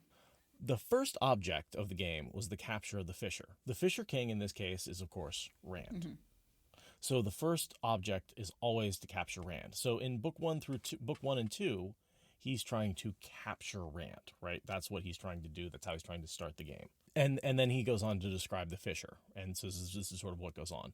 On a white square, it's weak in attack, yet agile and far-ranging on escape. This is Rand as a fugitive without a lot of power, without a lot of allies. He is far-ranging in escape. He's hard to pin down, but weak in attack. He doesn't have a lot of power, can't really do anything to combat. On black, he's strong on attack, but slow and vulnerable. This is Rand as a king. In the Stone of Tyr, leading the Aiel. Mm-hmm. So he can't move very quick because he has armies, but he can attack and cause damage, and he's hard to attack yourself. Mm-hmm. Mm-hmm. It's interesting. He says black and white square, but I thought this was a green and red board. I think just the end rows are green and red. I think the board itself is black and white. Yeah, and I think you're right. It's green and red around the edge, and then black and white in the board itself. You're right. Everyone who was writing us an email telling us we were wrong, you can put your keyboards down. We fixed it. Mm-hmm. You've got the end goal row that only the Fisher can move on to. That's sort of like Rand being king or whatever. When the Fissure was yours, you tried to move him onto a square of your color behind your opponent's end of the board. So essentially, you take the opponent, right? If you have Rand in your control and you defeat the enemy, that's what that is. You beat the enemy. That's sort of a straightforward victory. That was victory the easiest way, but not the only one. When your opponent held the Fissure, you attempted to leave no choice but for the Fissure to move onto your color. That, to me, is corrupting Rand. That, to me, is where he's trying to convert Rand to be dark. And that's where holding the Fissure could be more dangerous than not, right? That's Veins of Gold. Rand was about to destroy the world, right? At some point, the Fissure being on our side wasn't necessarily a good thing. Rand being good isn't helpful. You can force him to do bad things. You can force him to attack his own forces. Mm-hmm. And then, of course, the third path to victory, if you took it before letting yourself be trapped, I assume that's just eliminating all of the other pieces. Mm-hmm. And that degenerated into a bloody melee, victory coming only with complete annihilation of your enemy. He tried that once in desperation, but the attempt had failed painfully. So again, this is sort of what links him to the real world. That attempt was the end of the third book. That's when he attempted to attack Rand straight out and died. Mm-hmm. Yeah, trying to take out all of his allies and setting everything up so he could take him out. And it still didn't work. And so then what basically happened is that took... I really should have said that was a summary of the first 3, not the first 6, because then Moridin, Ishamael was taken off the board, and now he's coming back, and he's trying a different strategy. Yeah, I'm really digging this analogy because I'm looking back, too, that the first object was to capture the Fissure. Only then did the game truly begin. Like, that's book 1. Like, first you have to find Rand, get him on the board, get him out of the Two Rivers and moving and vulnerable. And now the game starts. And then this other line, when Masters played, the Fissure changed sides many times before the end. Like, this is Rand's changing allegiances and mental states and lose Therin and being misguided and going his own way and going from white to black, being, like when he's wide-ranging and far-ranging escape, that's the Dragon Reborn, and then you've got all these other fights. Yeah, there's so much here that the analogy of Shara and Rand's fight with Moridin in the Dark One, like, this is all an analogy for the battle. I never saw that at all. I thought it was just some, Ishamael's going off about 1,000 times 1,000 philosophical maundering, whatever. I did not even think to see it as an analogy for the story that we've been witnessing and will continue to witness. Yeah, this is 100%. That's one of why it's such my favorite scene of mine, is because this is Moridin describing the book so far. And his strategy in fighting Rand as Ishamael. Oh, this is such a deeper POV than I thought it was. Oh yeah, no, this is one of my favorite POVs. This is in this book. This might be like these two. Again, I didn't realize how short it was because there's so much here, and it sets you up to be like, okay, here's the man sitting across the board from Rand. Here's the person who's playing the game across from Rand, trying to manipulate him, trying to control him. And it's why at the end when Rand just is like, no, we're taking over your body and you don't matter. I'm fighting the Dark One. It's like Ishamael sees himself as the player, but he is just a piece on the board. The ultimate puppet, the ultimate tool. Yeah, no, it's funny. He's telling on himself in many ways in this chapter, being like, isn't this a clever way to exist? I'm clearly the one in charge. It's like, are you? Are you there? Are you sure about that? Or maybe you're just seeing how the game is played with more insight than most, and you're still a piece. I did want to mention the servants. The servants we do get a description of. They are, in fact, shadow spawn. Zomara, they are right? not. Zomar, yeah. They can read minds. They can't talk. There's a whole... And they forget anything that they know within minutes. But they're just like these perfect servants that... I think maybe Grendel talks about them quite a bit. Yeah, somebody does. Yeah. But yeah, they're very creepy ultimate servants. Mm-hmm. Yeah, it's super, super creepy. But you need a certain kind of automaton when you want staff at like Darkfriend events. And we also hear that this is, again, a sign of Shamael. He's the one who uses them. Mm-hmm. Right. Right. He's the only one. Because who they're really creepy. Nobody wants to be Right. around them except for the guy who's like literally named himself Death because he's so fucking emo. Mm-hmm. Oh, yeah. As a former angsty emo kid, I feel like I have the right to make that joke. Mm-hmm. Yeah, they're at the Dark Friend Social. Oh, yeah, they are. They show up at a couple of different gatherings. Mm-hmm. And they're creepy every time. They're kind of like a golem, but just with less ability to kill you and more ability to anticipate if you need your wine refilled. But they're kind of in that same like weird like Play-Doh soulless kind of thing, or like gray men. Well, that's interesting. I would more gray men than the golem, because I think the golem has a soul. Yeah, I think you're right. I think I'm thinking more of gray men. Because the golem, it's too intelligent, it's too active, it's too dynamic not to have a soul. Yeah, you can give it a mission and it will figure out how to achieve the mission. Whereas a gray man will walk through a wall or just stand there stuck like a video game character, just like doink, doink, Right. doink, doink. Right. Yeah, I always found them, yes, they can get through, but they're very simplistic creatures, right? They're never, once you see a gray man, no one's like, oh no, how do we take down this gray man? They're like, oh yeah, stab. Right. It's seeing it that's the trick. Exactly. Yeah. So yeah, the Zamara are probably more like in that category, but they're like the golem, I think, in the sense that they are not made from humans who sacrifice their bodies like gray men are. Gray men actually give up their souls, whereas the golem was made whole cloth out of something. I suspect the Zamara are also made up whole cloth. Because they are identical. Yeah, exactly. There's no, each Zamara is exactly like the rest of them. There's no like variation. Right. Them. I mean, the gray men are oddly plain, so... But we canonically know that gray men are humans who give up their souls, which is weird. And I imagine the giving up of your soul is what makes you plain. It doesn't matter what you look like. Once you give up your soul, you look very plain and boring, and there's nothing to you. Right. The people who are soulless and have had their souls sucked out of them are much less interesting to talk to than people who are, still having some spark of life in them. So, yeah, no, I can see that's the whole beauty is inner thing, and it's confidence that is attractive. Like, the gray men are just the ultimate expression of that. Right. And then it's almost a side effect that they can't be seen. It's like, oh, we suck out their souls, and they can't really be seen. They're just so boring that, like, they don't even attract your attention.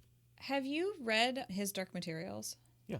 So, like, how Will and the witches disappear with the whole just, like, turning attention away thing. It's that. It's literally that mechanism all over again is what you're talking about. And that's a pretty common magical side effect is people are like, oh, I'm not invisible. You just don't see me. Right. Which, I mean, you can do in real life.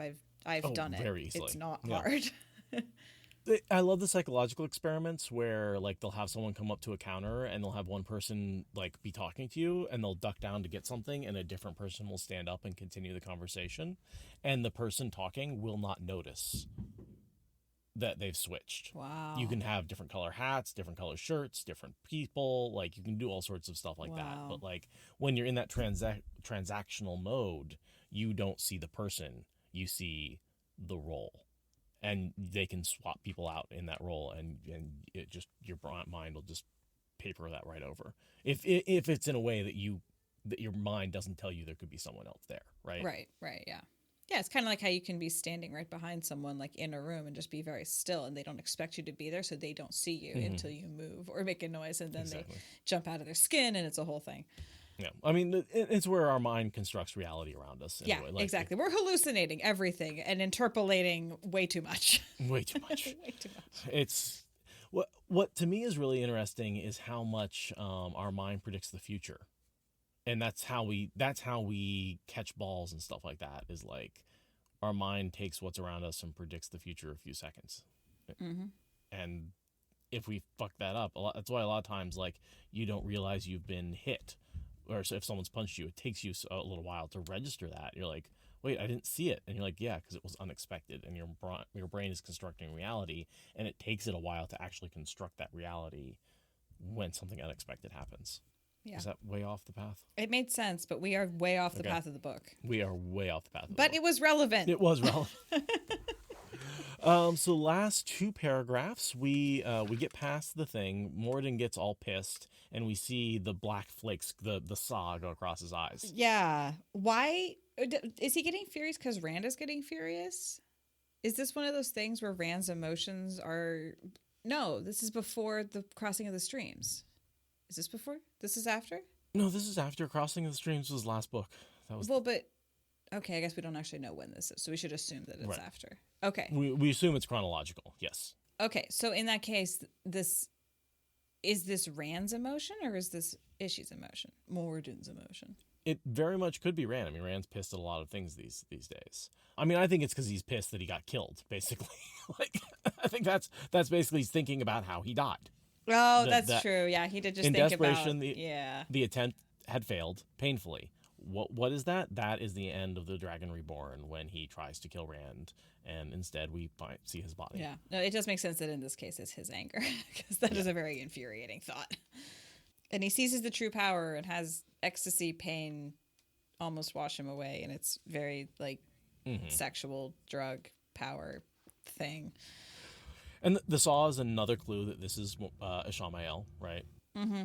Yeah, for sure. And that he's the Watcher, who, like, whether or not you know if the Watcher is Ishi, you know that this is the Watcher. That was a good point. That this very much, there was a lot of speculation if Moridin was the Watcher at the end of the last book, because that was not made clear, and this definitely makes it clear that Moridin has the saw. And it also, I forget exactly when we learned that the fire in the eyes and mouth are advanced saw. I'm not sure if that was something that was confirmed by Jordan himself or if it's actually in the books. I think it's canonical when some of the Forsaken are getting together and being like, ooh, he's got a lot of saw. Oh, yeah, that's some late stage saw. I'm pretty sure that we get it in the text in that way. Right, that makes sense. So he almost crushes the Korsuvra. Because he's really pissed. Breaking important things when you're pissed off is an adult, healthy response to anger. The Fisher was always worked as a man, a bandage blinding his eyes and one hand pressed to his side, a few drops of blood dripping through his fingers. So foreshadowing the blinding of Rand with the bandage around his eyes. Also, I just want to talk about the Fisher King and the legend of the Fisher King. Yeah. Right? And like how much this has made it explicit that, Jordan is using the legend of the Fisher King as an analogy for Rand. Right? Like, and if you go, there's a great Robin Williams movie where he basically plays the Fisher King.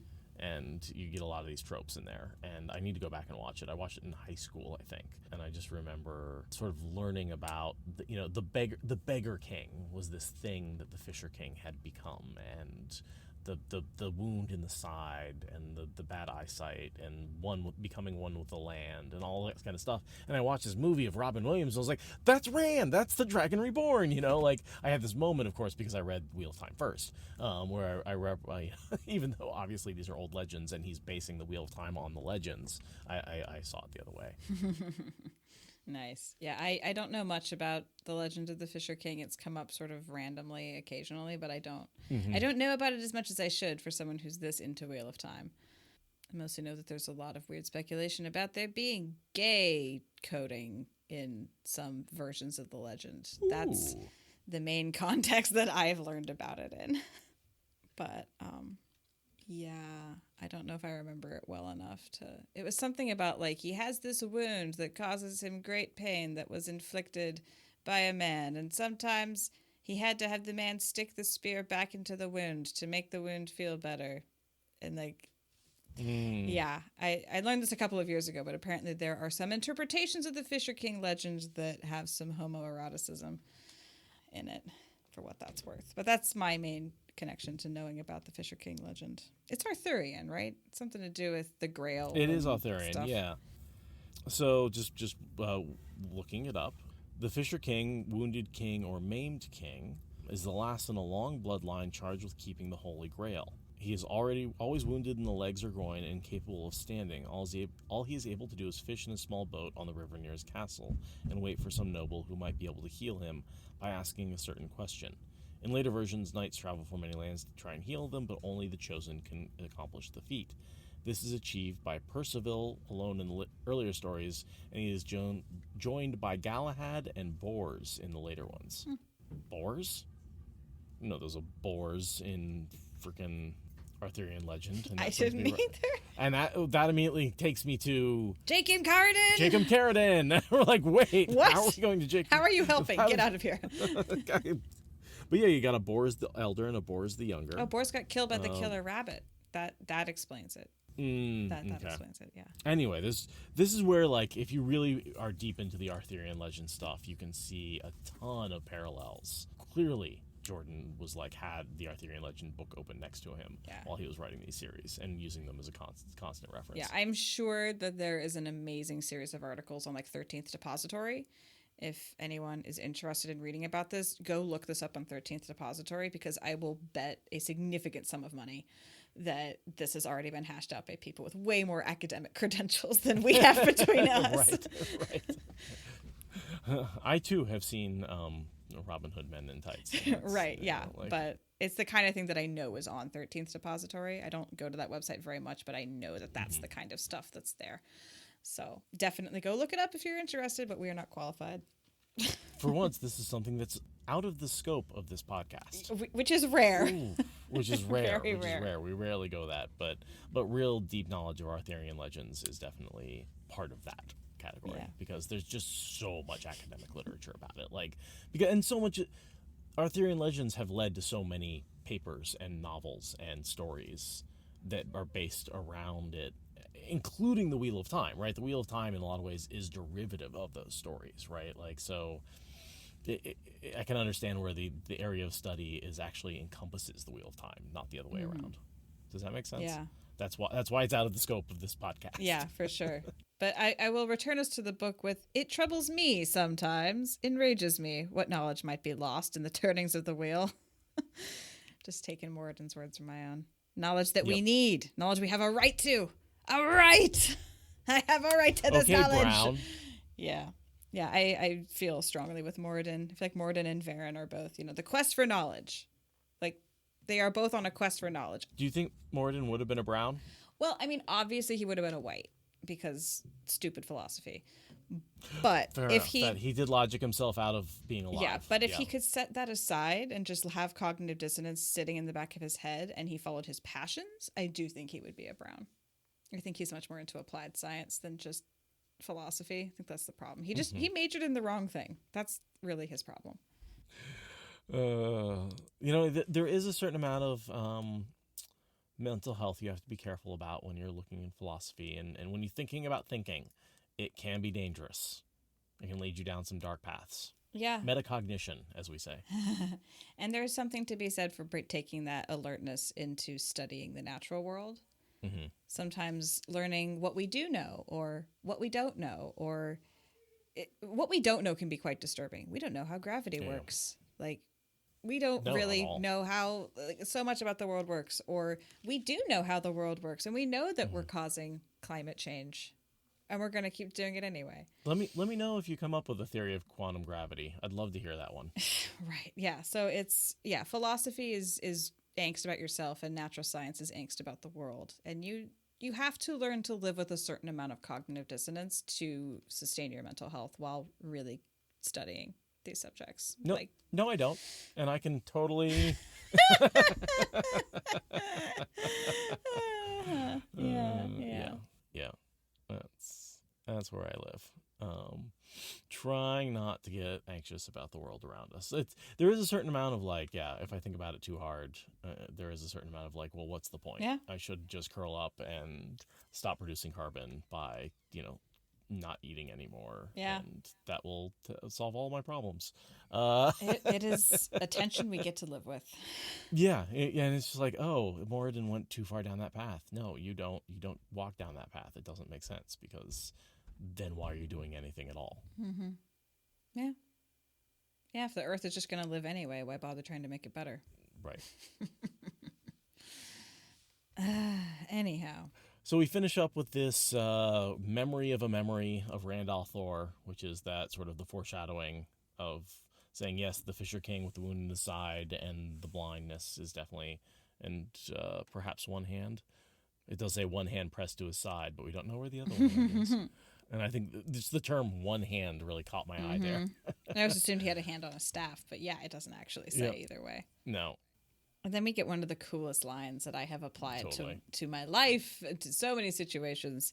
It was very hard to lose a game when you played both sides of the board. Like, this is just life advice. It's one of those, like, follow the money questions. Like, who profits? Who's playing against who? Because it's very hard to lose if you're playing both sides. So just a little perspective. And then the final sentence. Moridin laughed so hard that tears rolled down his face, but he was not aware of them. Rand in the box, crying, laughing so hard he cried. Pray that I know that's a little... more death remembers laughter and tears. Uh-huh. I think, there's a little bit of crossover going.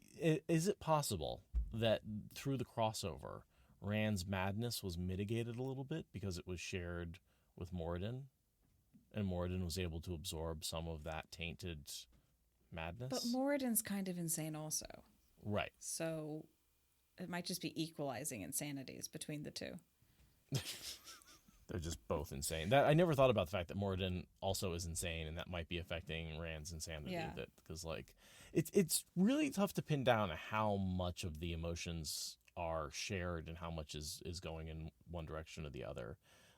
Simply because I think there's we don't get a lot of POVs from Moridin at the same time that we get POVs from Rand, so it's hard to match up.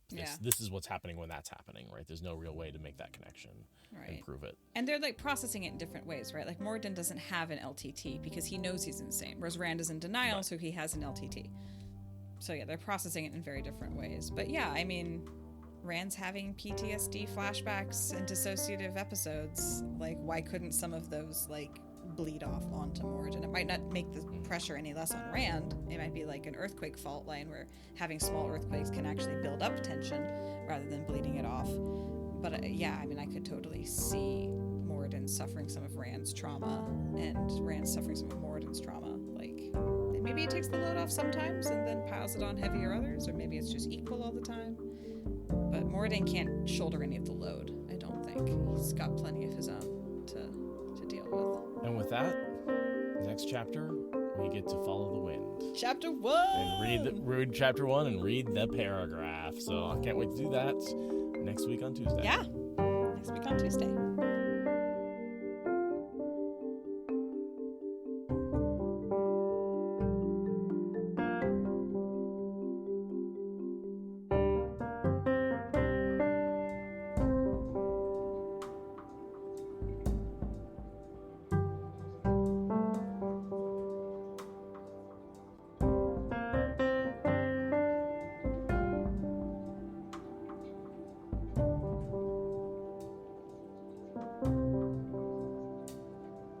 So, anything interesting happened to you in the last month besides the con?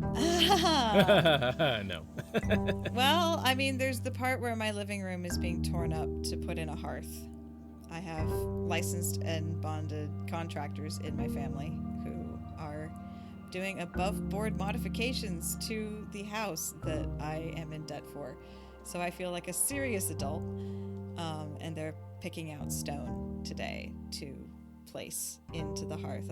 Brandon and I picked the kinds of stone we wanted, and so then they went to the place today and are actually picking out the specific flagstones that will be used. Apparently it's about 3,500 pounds worth of rock. So Just a few pounds. just a few.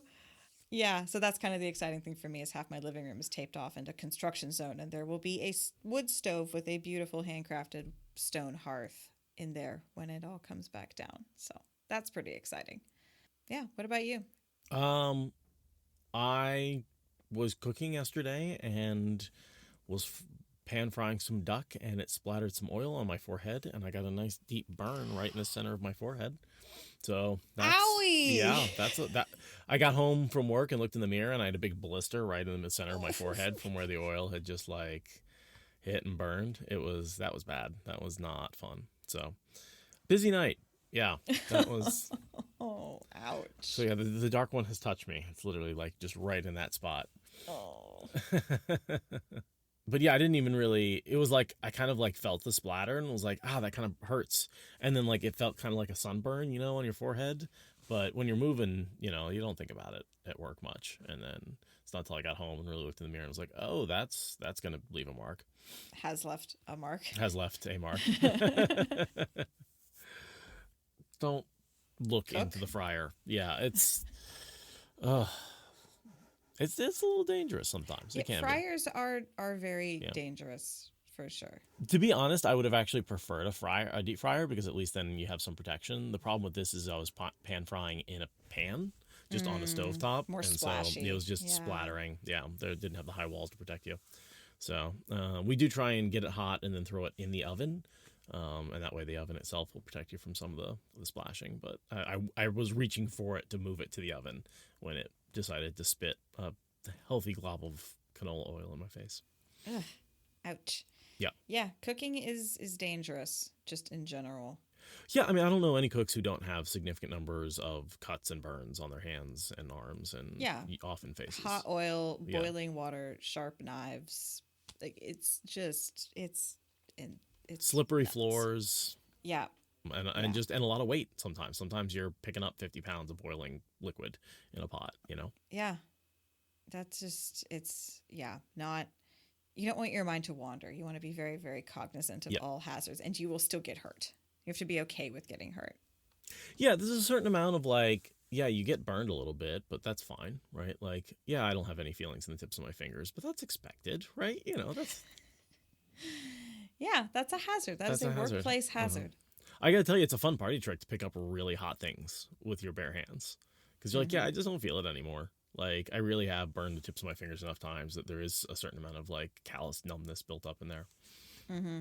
Yeah, no, my contractor friends, their calluses are pretty burly for picking up sharp things, hot things. Like, if they didn't work for a while, the calluses would come off and they'd have sensitive hands underneath, but the calluses are truly work tools at this point. Yeah, and then just having a good knife. That's my other... Here's the thing. Everyone puts emphasis on having a good knife. I think that's wrong, right? You need a good knife is helpful, but what you need is a decent sharpening stone. You can have the crappiest knives in the world, and if you can sharpen them on a regular basis, they will work beautifully. The only thing a good quality knife does is allow you to sharpen it less often.